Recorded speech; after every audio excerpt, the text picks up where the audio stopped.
Hello friends, welcome back my channel. আমি সিত্রা Ghosh, West Bengal, India. আবারও চলে এসেছি নতুন একটা টপিক নিয়ে। এবারের বিষয় হলো how to connect people by heart. মানুষের সাথে সংযোগ স্থাপন, তাও হৃদয় দিয়ে। আজ আমরা এমন একটা বিষয় নিয়ে আলোচনা করতে চলেছি যা আমাদের সবার জন্য অত্যন্ত প্রাসঙ্গিক। হৃদয় দিয়ে মানুষের সাথে সংযোগ স্থাপন করার উপায়। আজকের প্রযুক্তি নির্ভর যুগে যেখানে প্রযুক্তি আমাদেরকে প্রায় আলাদা করে ফেলেছে, সেখানে আন্তরিক হৃদয়গ্রাহী সম্পর্ক গড়ে তোলার গুরুত্ব অবশ্যই ইম্পর্টেন্ট। দেখুন ফ্রেন্ডস, আমরা অনপ্যাশন বিজনেসের সাথে যুক্ত, যেখানে SaaS বিজনেস অ্যাপ্লিকেশন আমাদের জন্য কাজ করবে। তার সাথে এটাও মনে রাখতে হবে, এটা MLM কনসেপ্ট থেকে একেবারেই আলাদা। এখানে আমরা একটা মাইন্ডসেট তৈরি করছি। এখানে একটা আইডিওলজি, একটা ধারণাকে আমরা ট্রান্সফর্ম করতে চলেছি। এটা 100% done deal, future of internet. এখন যেহেতু আমরা বিজনেস প্ল্যাটফর্মের সাথে যুক্ত, তাই আমাদের খোঁজও সেই দিকে। সারা দিনের কাজ হলো অনপ্যাসিভের কি অবস্থান সেটা জেনে নেওয়া, সাথে কিভাবে আমরা আমাদেরকে ইমপ্রুভ করতে পারি সেই দিকেও ফোকাস করা। এমন আমাদের হাতে উম, এখন অনেক সুযোগও অনেক ধরনের, কিন্তু আমরা কোন সুযোগটা নেব সেটা নির্ভর করে আমাদের নিজেদের ওপর। যেমন ধরা যাক, আমরা কিছু পড়ে শিখছি, কিছু দেখে শিখছি, বা কিছু শুনে শিখছি। মোটের উপর লার্নিং এই বিষয়টা ইম্পর্টেন্ট। পড়াশোনা করার অভ্যাসটা আমাদের মধ্যে কিন্তু অনেকটাই বেড়েছে এই অনপ্যাশনের দৌলতে। অনেকে ভালোবেসে অবসর সময়ে পড়ে, কিন্তু আমাদের হাতের এই যে যন্ত্রটা, সেই অভ্যাসটাকেও কেড়ে নিয়েছে। খুব কমজন এখন বইয়ের পাতা উল্টে সেই পুরানো বইয়ের গন্ধ উপভোগ করতে করতে, বা নতুন বইয়ের সেই গন্ধ উপভোগ করতে করতে সময় কাটায়। এবার যদি প্রশ্ন করা যায়, একজন পাঠক বা পাঠিকা কেন বই পড়ে?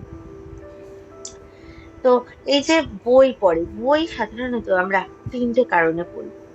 একটা হচ্ছে তো পাঠ্য বই, যেটা আমাদের ইচ্ছে না থাকলেও পড়তে হয়। এগুলো অনেকটা সেই কুইনাইন খাবারের মতো, মুখ বেছাড় করে গিলে ফেলতে হয়। আর একটা হলো বিনোদন বিনোদন সাহিত্য, যেটা আমরা বেশ উপভোগ করি।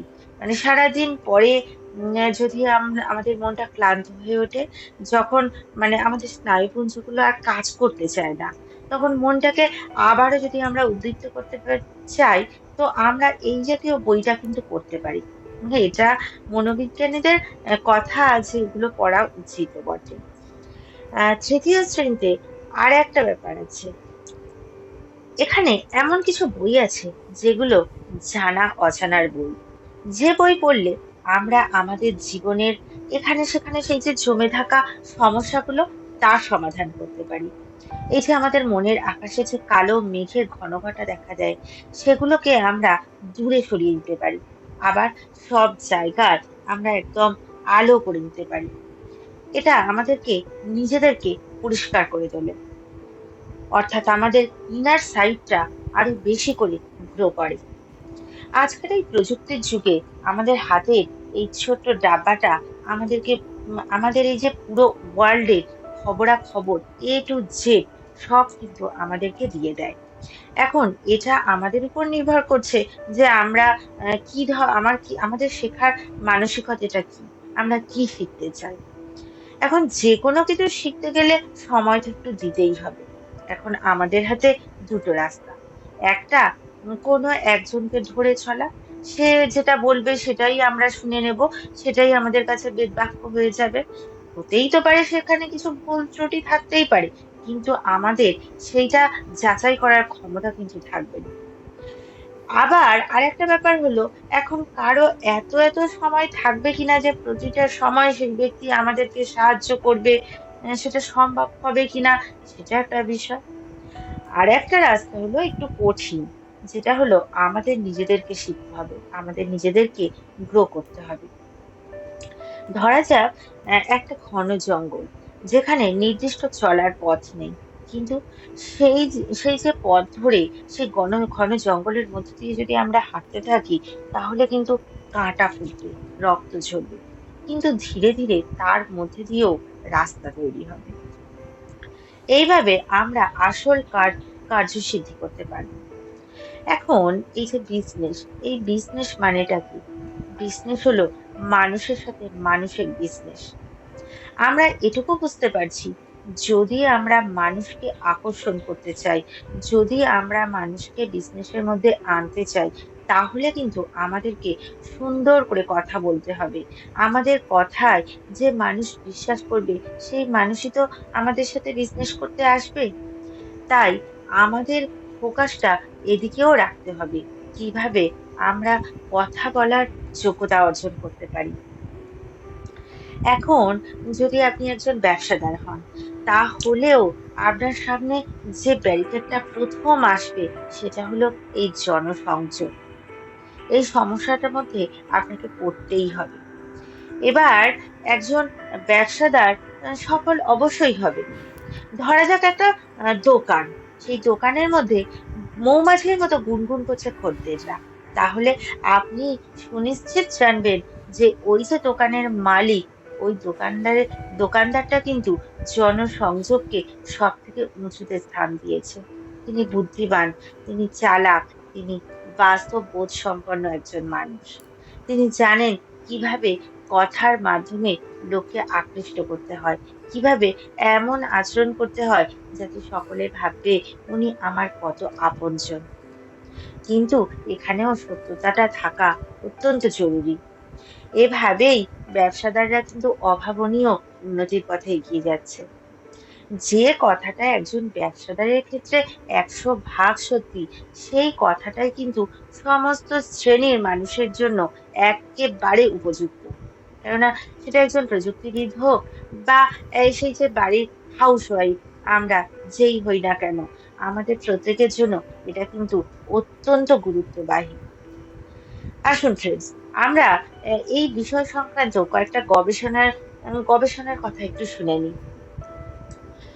কয়েক বছর আগে কার্নেগি ফাউন্ডেশনের অনুকূলে একটা অনুসন্ধান কাজ চালানো হয়েছিল।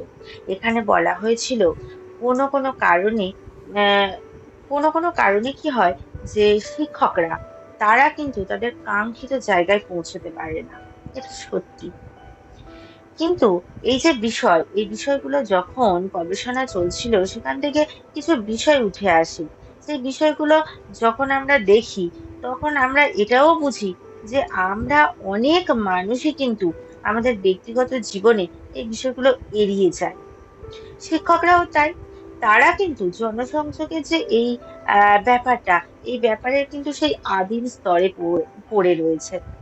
কিন্তু আজকের যুগে দাঁড়িয়ে বা এই যে পরিবর্তিত পৃথিবীতে, এখানে জনসংযোগ কিন্তু একটা গুরুত্বপূর্ণ শৈলী। ধীরে সুস্থে এই প্রয়োগ কৌশলটাকে আমাদেরকে রপ্ত করতে হবে। তা না হলে কি হবে?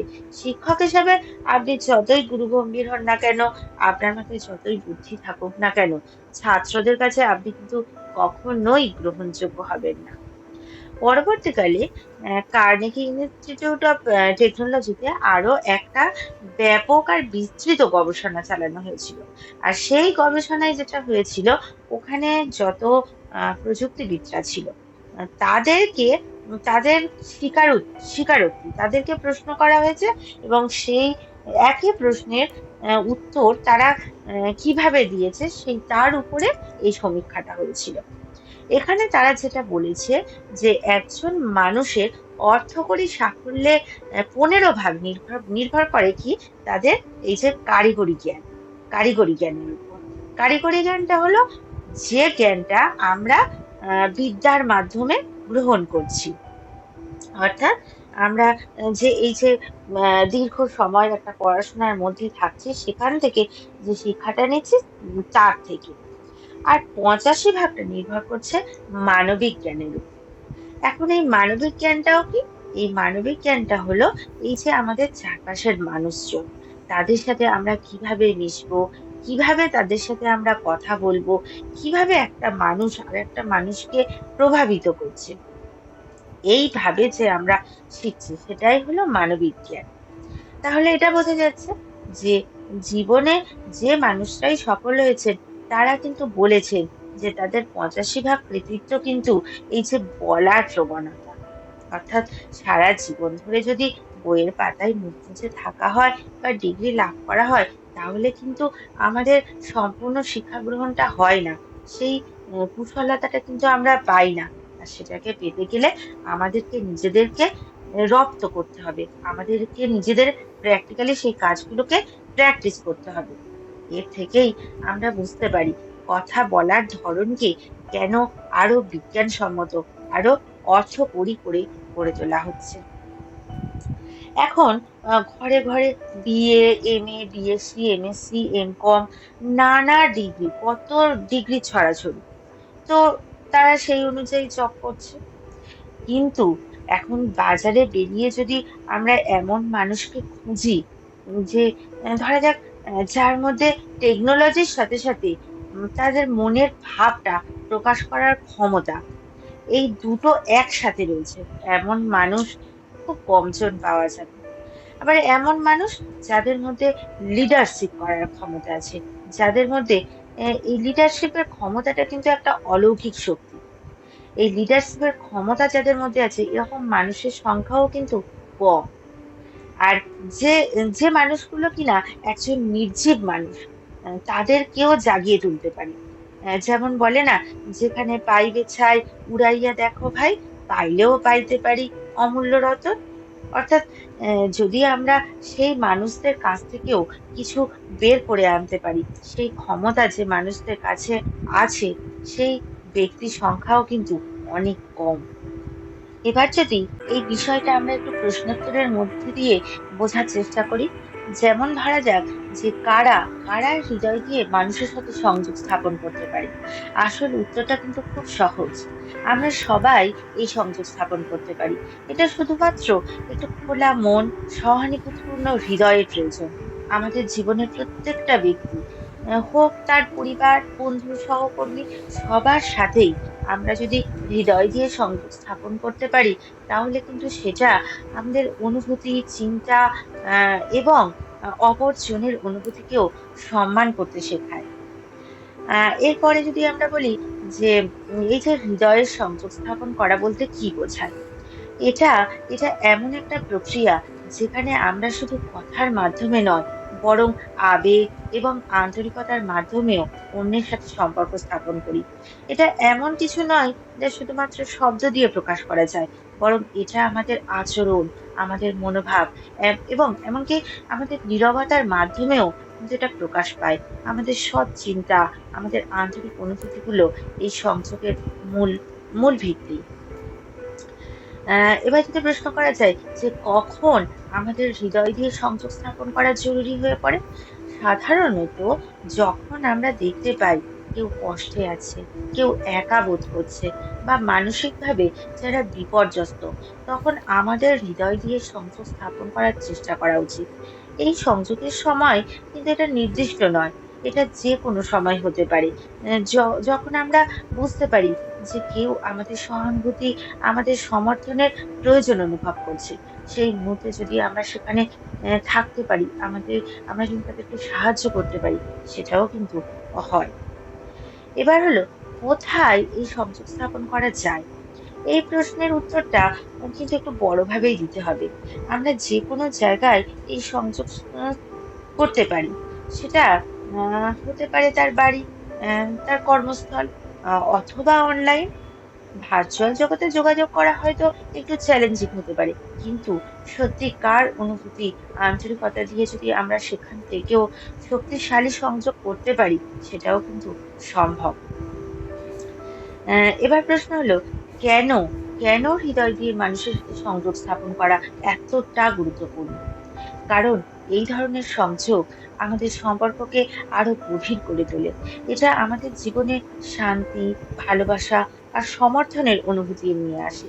এই সংযোগের মাধ্যমে আমরা শুধু অন্যদের সাহায্য করতে পারি না, বরং নিজেদের মানসিক এবং আবেগময়ী যে ভাবটা, সেটাকেও কিন্তু আমরা সমৃদ্ধ করতে পারি। আর সবশেষে যদি আমরা এটা বলি, কিভাবে আমরা এই সংযোগ স্থাপন করতে পারি? প্রথমত, আমাদের আন্তরিক হতে হবে। কথা বলার সময় অন্যের কথা মনোযোগ দিয়ে শুনতে হবে। তাদের অনুভূতিগুলোকে বোঝার চেষ্টা করতে হবে। তাদের প্রতি আমাদের মনোভাব, আমাদের আচরণকে সহানুভূতিশীল এবং সম্মান দেখানো উচিত। ছোট, ছোট দয়া, সহানুভূতির কাজগুলোকে আমাদের হৃদয় দিয়ে সংযোগ স্থাপন করতে সাহায্য করে।